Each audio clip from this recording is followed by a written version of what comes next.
Story. A millionaire pretended to be poor when meeting a girl. He didn't expect what she would do next. On a warm October night, it encouraged a conversation between two close friends named George and Samuel, who met at a cozy cafe located at the corner of the street. The boys, enjoying their conversation, found themselves at an empty table. After perusing the menu, the young men made their choices. As the order was taken by a young and beautiful waitress, the boys admired her, following the tremendously beautiful woman with their gaze. At that moment, I looked at Samuel in surprise, who nodded in agreement. The girl's name is Clara, and the boys learned this after carefully examining the small tag attached to her snow-white uniform. Samuel ordered a slice of apple pie and coffee, and George, who was quite hungry, ordered 2 delicious burgers. Throughout their time dining at the cafe, George couldn't take his eyes off her. Oh, he's really into her. And she occasionally gives him a charming smile. Forget it, buddy. Trust me, this girl doesn't need you for anything. In fact, she only cares about your money. If you have an empty wallet, this beauty won't waste a second on you, said Samuel with a knowing look, who, after catching his partner's gaze, understood everything that was going on. For 4 hours, the boys, friends since school, knew that George was the son of a successful businessman, with a multi-million-dollar fortune. Normally, the handsome wealthy man would listen to his friend's words, but this time, the statement made about a woman he didn't know seemed reckless and nonsensical to him. When the boys grew tired of discussing origins, he took out his wallet and paid for dinner. Then, he hailed a taxi and, on the way, dropped his friend off at his house and returned alone to his luxurious penthouse. That night, George slept poorly, tossing and turning in bed. He pondered over Samuel's words. The young man couldn't believe that such a beautiful girl could turn into a hunter of wealthy boyfriends. This thought lingered in the young man's mind for several days until he finally made up his mind, making sure of everything on his own. As George worked in his father's company, his work schedule was flexible, allowing him to manage his time as he pleased. Therefore, taking advantage of this opportunity, the young man began implementing the plan he had developed the previous night. To do this, he fetched an old gardener's jacket from the garage and threw it on the floor. And then, he grabbed a pair of worn-out work boots and a torn pair of jeans from the shelf. Without a moment's hesitation, George dressed in these old clothes and looked at himself in the mirror with satisfaction. He certainly resembled a mistreated beggar. The boy's image was completed with a 3-day-old unkempt beard and dirty hair, making him look like a true resident of a poor neighborhood. "Looks better this way," said George, observing his reflection in the mirror, completely unembarrassed by his appearance. The boy went straight to the same cafe where he had recently dined with Samuel. There, sitting at a table in the corner, George ordered a cup of coffee while observing the reaction of the girl, the beautiful and young waitress. To the young man's surprise, agile as if he were not a beggar, but rather an ordinary customer, she asked with a smile, "What would you like to drink?" courteously to the visitor. "What can I get with this amount?" he asked, embarrassed, taking a handful of coins from his pocket. Empathetically, sensing his situation, as Clara brought the boy a cup of coffee and a cheese sandwich. "But what time is it? Haven't you had breakfast?" Then, he mustered up courage and asked, "Can I invite you to go out with me to the park this afternoon?" The girl laughed at such audacity, but George, being convincing and without a second thought, said, "Then you buy an ice cream, and have a good day," while still eating his sandwich. This made Clara laugh, which George considered a good sign. "All right then. Wait for me at the park entrance at 7 in the evening." The young man bid farewell and went to attend to the customer at the nearby table. George finished his coffee, leaving half of his sandwich uneaten, and left. Later in the afternoon, he waited for the girl at the park entrance, who was 10 minutes late, which left George worried. But when the girl apologized for the lack of punctuality, the boy relaxed and went to an ice cream parlor. Enjoying the delicious ice cream, the young pair strolled through the park's alleys, illuminated by streetlights, and conversed about various topics. To confirm his thoughts, he mentioned that he worked as a stock clerk in a construction materials store. Seeing how visibly tense she was, the young man asked her to talk about herself. Sure, she sighed sadly, revealing that she worked as a waitress out of desperation. It was discovered that her parents were absent, and her father was often ill, which was why the family was now in financial trouble. The young couple talked more about this and various other topics, unaware that the afternoon had turned into night.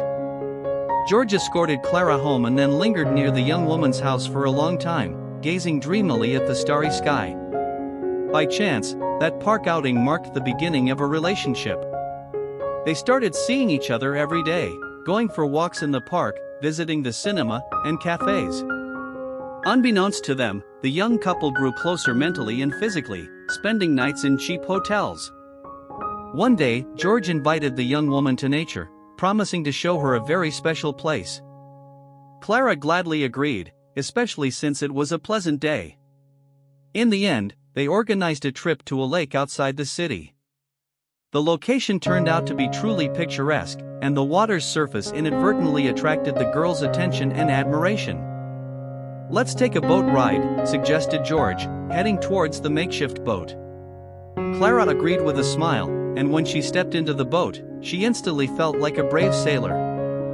George skillfully maneuvered the oars, choosing spots for the young woman to admire flocks of elegant swans and wild ducks. To her dismay, suddenly, looking at the shore, Clara saw a car parked at the dock. Soon, a man got out, opened the trunk, and pulled out a black garbage bag. Furtively looking around, the stranger swiftly turned and threw it into the water. For some unknown reason, Clara had an anxiety attack and asked George to check where the stranger had dropped the bag. When the young couple approached, the bag was almost submerged.